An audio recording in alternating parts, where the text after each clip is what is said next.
I create an obnoxious amount of content. Don't do anything. Just keep watching. Keep watching my stuff. Keep being entertained by my energy. Keep being inspired. What's the ROI of your mother? The way you're gonna make money online, and by the way, anywhere, is by grabbing it. Gary Vee is one of the most popular influencers in the world, with over 40 million combined followers across social media. Coming from very humble beginnings, Gary was born in Belarus and immigrated to the United States in 1978. Gary often refers to himself as a purebred entrepreneur, starting a lemonade stand at age 7 and selling hundreds of dollars worth of baseball cards during high school. At 14 years old, he joined his father's business and transformed it from a small liquor store into a giant e-commerce platform. During this time, he grew Wine Library from $4 million to $60 million in annual sales. Currently, Gary is the CEO of VaynerMedia and posts motivational content daily on Instagram, Facebook, TikTok, and more. However, despite his empathetic messaging, he might be unintentionally setting up the younger generation for failure. Oh, and his family partially owned the place. It was a business next door. They sold wine. Like Gary V or whatever that guy's name is, Jerry V, telling people to fucking sell their home and sleep in their yard. You know what I'm saying? And that dude was raised on a damn wine farm or something, dude. Gary has spoken in hundreds of venues, from schools to conferences to one-on-one conversations. He's widely regarded as an exceptional speaker due to his authenticity, passion, and energy. The confidence in Gary's delivery makes his speeches highly convincing. However, the majority of them are not actionable and lack substance. There's a lot of people that are giving advice online because people react well to it. Because they're giving advice because when they give advice, people respond to it and they say this is amazing and they'll like it and they'll give them positive feedback and love. But their advice is at least a certain percent of it is just nonsense. You might think that the problem with being a motivational speaker is that you have to give broad advice to cater to a large audience. However, Gary's one-on-one conversations with his fans are no different. Yeah, so like I started a YouTube channel, and like one of the questions I wanted to ask you was like I'm having trouble like finding a niche because like I like do so much shit. Like obviously I played football. I don't think you need to find a niche. I think your niche is that you are that human being. Yeah.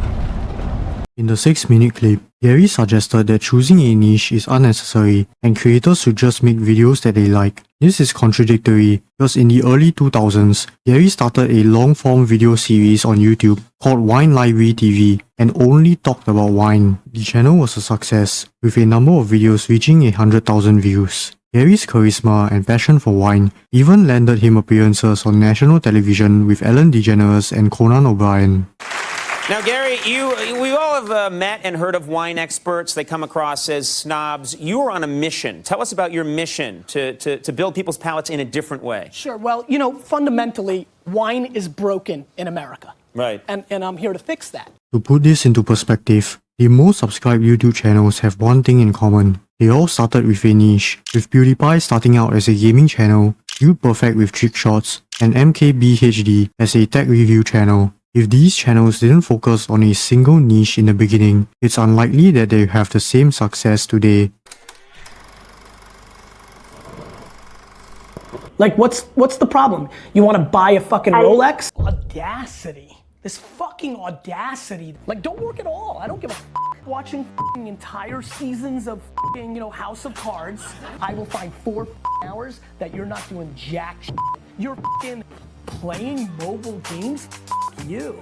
Get the f*** out of here. If there's one thing that Gary is known for, it's his excessive cursing. In almost every piece of content, Gary drops a slew of F-bombs that have become a trademark of his personality. While his use of profanity might resonate with some people, it's also a double-edged sword. Gary has a significant following among young aspiring entrepreneurs, and many of them look up to him as a role model. When they see him using profanity as a regular part of his communication, they might be inclined to adopt similar habits, thinking it's a key to success or authenticity. Gary acknowledges the fact that he curses a lot and argues that it's part of who he is growing up in Jersey, drawing inspiration from Richard Pryor and Chris Rock. Despite pressure from his agents telling him not to curse on stage, Gary mentioned that he wouldn't stop because in the grand scheme of things, it's still a net positive for him. However, Doing this alienates potential followers, limits civilized communication, and sets a questionable example for younger audiences.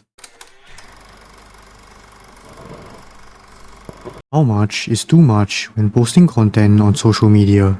For Gary, there is no such thing as posting too much. In fact, one of his most common advice is to post 100 pieces of content per day. I come here to set a very simple framework. Content at scale. I believe that every person in this room should produce 100 pieces of content for the internet every day. Gary's approach focuses on quantity instead of quality, which can lead to audience fatigue, especially if it's repetitive and not adding value. During a one-on-one conversation, a content creator mentioned that she had followed his advice and posted hundreds of pieces of content but still failed to get results. Telling me that you've done 300 videos and they still only get 20 or 30 views? Yeah. A couple things. You've made enough content with not enough views where my normal talk of like you're being impatient goes out the window.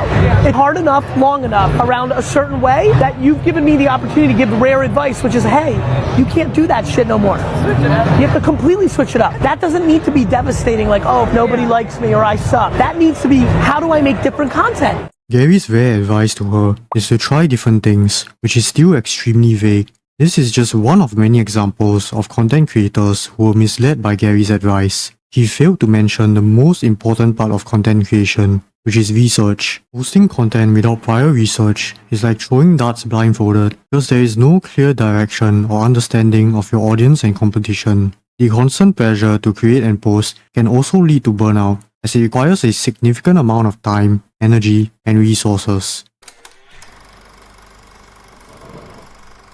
What would be your best advice for those that are 28, 38 that are about to kind of transition to that next decade in their life? They need to realize they're young as fuck. I'm 49 years old. Yes. I'm completely starting over. What's your advice? To realize that you actually have an unbelievable amount of time to start over. You gotta realize that you're still young. Oh, yes. You got plenty of time. I sure do. I just don't get it. I don't get why people think at 18, 22, 30 that they have to have their life figured out when they live to 90 and 100. One of Gary's core messages is the importance of patience. He often emphasizes that people have more time than they realize and encourages them to be patient in their pursuit of success. While this message has inspired many, it also carries potential downsides that may create a false sense of security. Gary's emphasis on patience seems to stem from his own life experiences. He frequently shares stories of how he spent years building his family's wine business and later his own media company, all while practicing patience. You're 24? 25. Great. You know what I was doing at 25? Stocking fucking shelves in this store. Let me just say it one more time if you're confused what I just said. Do you know what the fuck I was doing at 25? Stocking shelves, not even in this store, because this store wasn't built yet, in a little fucking store underneath this floor. His message resonates with young people who feel pressured by society to achieve success quickly. This approach can reduce anxiety and help individuals build sustainable businesses or careers. However, the downside of this message is that it can lead to complacency. When his followers are constantly told that they have plenty of time, they might begin to believe that there's no urgency to act. It's good news. First of all, you're 20.